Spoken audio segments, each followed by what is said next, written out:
எல்லாருக்கும் வணக்கம். இந்த பதிவில் எதை பற்றி பார்க்க போகிறோம் அப்படின்னு கேட்டிங்கன்னா, அதாவது மக்களே, கூத்தாடிகள்கிட்ட நாட்டை ஒப்படைக்கணுமா அப்படின்னு கேட்கக்கூடிய விஜய் அவர்களுடைய கட்சியை, விஜய் அவர்களுடைய தொண்டர்களை தற்குறின்னு பேசக்கூடிய மட்டமான தற்குறிகளுக்கு நம்ம சார்பாக ஒரு பதிவு ஒன்று போடணும்னு ஆசைப்பட்டேன். அதனால தான் இந்த பதிவை நான் சொல்கிறேன். கூத்தாடிகிட்ட நாட்டை ஒப்படைக்கக்கூடாதான், ஆனால் கூத்தாடிகளை வச்சு தேர்தல் பிரச்சாரம் பண்ணலாமா? சத்யராஜ், பிரகாஷ்ராஜ், இன்னும் எத்தனையோ ராஜுங்க நிறைய பேர் இருக்கிறாங்க. நடிகர்கள் வச்சு, கூத்தாடிகளை வச்சு, நடிகர்னு சொல்லக்கூடாது, கூத்தாடிகள். இவர் கமலஹாசன் அவர்கள் எல்லாம் தமிழக மக்கள் வந்து எவ்வளோ எதிர்பார்த்துட்டு இருந்தாங்க.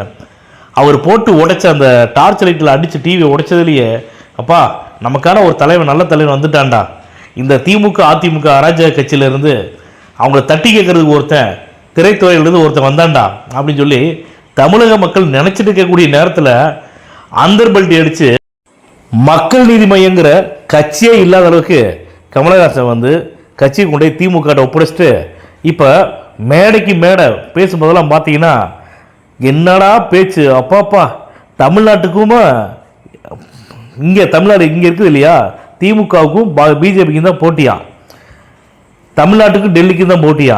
இதெல்லாம் ரொம்ப கொடுமையாக இல்லை? பிஜேபி தமிழக மக்களே நல்லா கேட்டுங்க, பாஜகவோட வாக்கு வங்கி தமிழ்நாட்டில் 3% தான் இருக்குதுங்க, சரிங்களா? ஆனால் இதை வச்சுக்கிட்டு அதிமுக வந்து பிஜேபியோட தலைமை ஏற்றுக்கிட்டங்காட்டி இவங்க ரொம்ப நாடகம் ஆடுறாங்க. விஜய் அவர்கள் வந்து இன்றைக்கி பேசும்போது தெளிவாக சொன்னாங்க, திமுக அதிமுக பாஜக இது வந்து வேறு வேறு கட்சி கிடையாது, நேரடி தொடர்பில் இருக்கக்கூடிய கட்சி அதிமுக பிஜேபியோட, மறைமுகமான வந்து தொடர்பில் இருக்கக்கூடிய கட்சி திமுக அப்படிங்கிறத தெளிவாக சொன்னாங்க.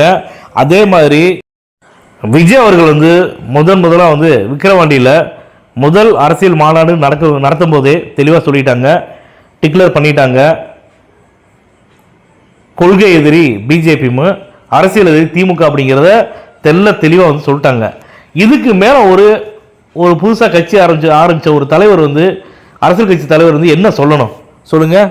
இருக்கிறவங்க இந்த திமுக கோஷ்டிகளுக்கு வந்து ஜாலரா தட்டுறவங்க, திமுக கோஷ்டிகளுக்கு அல்லக்கையாக இருக்கிறவங்க, கைக்கூலியாக இருக்கிறவங்க, அந்த சத்யராஜ் போன்ற வெக்கங்கட்ட மானங்கட்ட ஆளுங்க என்ன பேசுகிறாங்கன்னா, அதாவது விசில் சின்னத்துக்கு ஓட்டு போட்டால் பிஜேபிக்கு அண்டர் கிரவுண்டு வழியாக போய் பிஜேபிக்கு வந்து ஓட்டு போயிடுமா? இவெல்லாம் எவ்வளோ மடையனாக இருக்காங்க பாருங்களேன். இந்த மடையர்களை விரட்டுறது தமிழ்நாட்டு மக்கள் உங்கள் கையில் தான் இருக்கு.